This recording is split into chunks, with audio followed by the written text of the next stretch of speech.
I got the Diamondbacks ranked 11th, and so does Fangraphs. We agree on that. The team shocked the world last year, went from the 6th seed all the way to the World Series, and they also added some big pieces.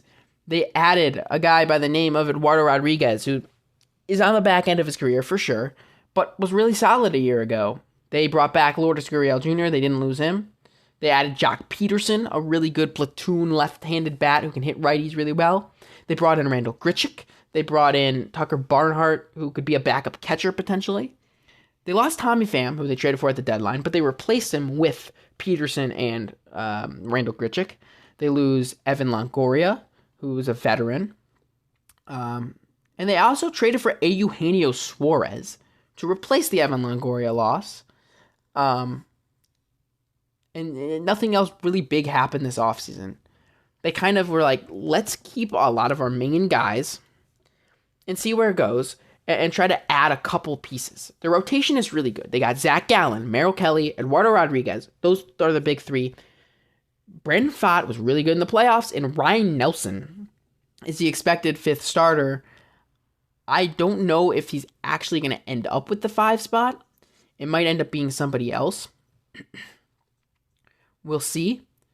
There's a couple other guys like Bryce Jarvis was a guy that might get the spot. Dre Jameson I think got injured, so he's not. He got Tommy John surgery, so he's not going to play this upcoming year. But Zach Gallen I think could disappoint some people just because he doesn't throw that hard, gives up a lot of hard hits. But I still think he's going to be really good. All the other StatCast numbers say Zach Gallen's going to be good. It's just he gives up a lot of hard hits. I still think Zach Gallen is one of the best pitchers in baseball. Merrill Kelly's getting older. He had a 4.13 expected ERA with a 3.29 ERA and a 3.86 FIP. I think he'll be good. I don't think he'll have a 3.29. I don't think he'll be like the World Series hero he was last year. Like, I still think he could be if this team makes it to the World Series again. But I don't think he'll be like elite the whole year. I think he'll be like a 3.8 ERA type of guy. Eduardo Rodriguez paid a lot of money for a guy who overperformed his numbers a little bit. I still think Eduardo Rodriguez is a great pitcher and will continue to be a great pitcher. And Brandon Pfaadt could also disappoint. All 4 of these guys, I think will be good, but I'm saying they could disappoint me and disappoint the fan base, given the fact that Pfaadt was so good. Brandon Pfaadt was amazing in the playoffs. What do you think he can actually do that for a full season is the main question.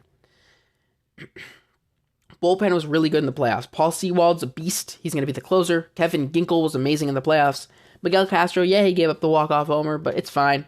Andrew Saalfrank was amazing in the playoffs. He's going to have a full season. Ryan Thompson, Joe Mantiply. That's almost their whole bullpen. That's 6 guys you can really trust in this bullpen. I really like this pitching staff.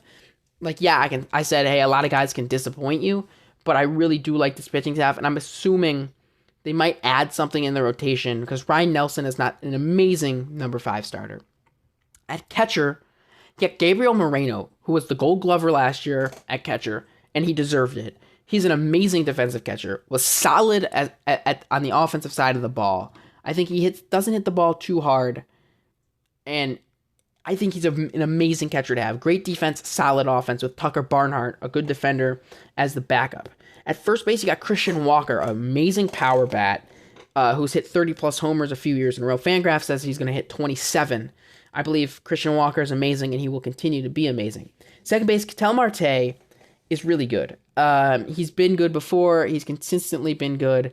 His peripheral numbers, his StatCast numbers say, hey, he might not be this good again, but I think he's going to be very good. He's a good contact bat, solid defender over at second base.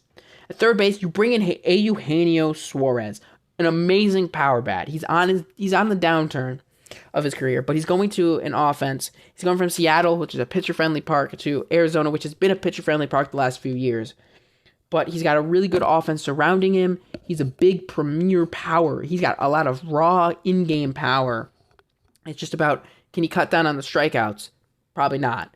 But he's a good power bat. I think a good addition to this lineup. At shortstop, Geraldo Perdomo, however you pronounce it, does not hit the ball hard at all. He's good at walking, and not striking out. But the soft contact is like It's crazy. And the thing is like, yeah, he walks a lot, but teams are going to realize people are not going to be scared to pitch to him because everyone else around him in the lineup is good. And I think by midseason, it's going to be a question: should we bring Jordan Lawler up? I don't know that I think Perdomo's going to get the benefit of the doubt. He's going to get almost the full year before, because Lawler did get called up. Jordan Lawler did get called up and isn't necessarily expected to start in the big leagues this year, but he did get called up. And I think that he's going to be the shortstop of the future, not Perdomo. And I think Perdomo has this year to prove, like, I'm here to stay. And I think he's not going to, and he's going to lose the starting spot by the end of the year, or he'll have it until the end of the year, but Lawler takes it from him. In left field, Lourdes Gurriel Jr. coming back. I think he's really good, a solid bat. Center field, Alek Thomas is the expected everyday starter in center field, and I don't mind that. Like, he's a good center fielder. I just think he was really good in the playoffs, and I don't think he's going to be that good in a full season. I think he'll have like a 7.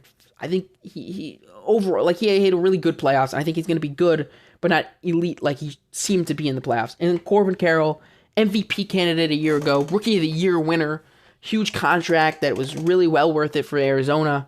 I think unbelievable job, well done. And Corbin Carroll is going to be good again next year. And you bring in Jock Peterson at DH, a solid bat, a really good DH. I think a nice platoon with either Emmanuel Rivera or, get Suarez some DH opportunities as well. Jock Peterson going to face righties and crush righties.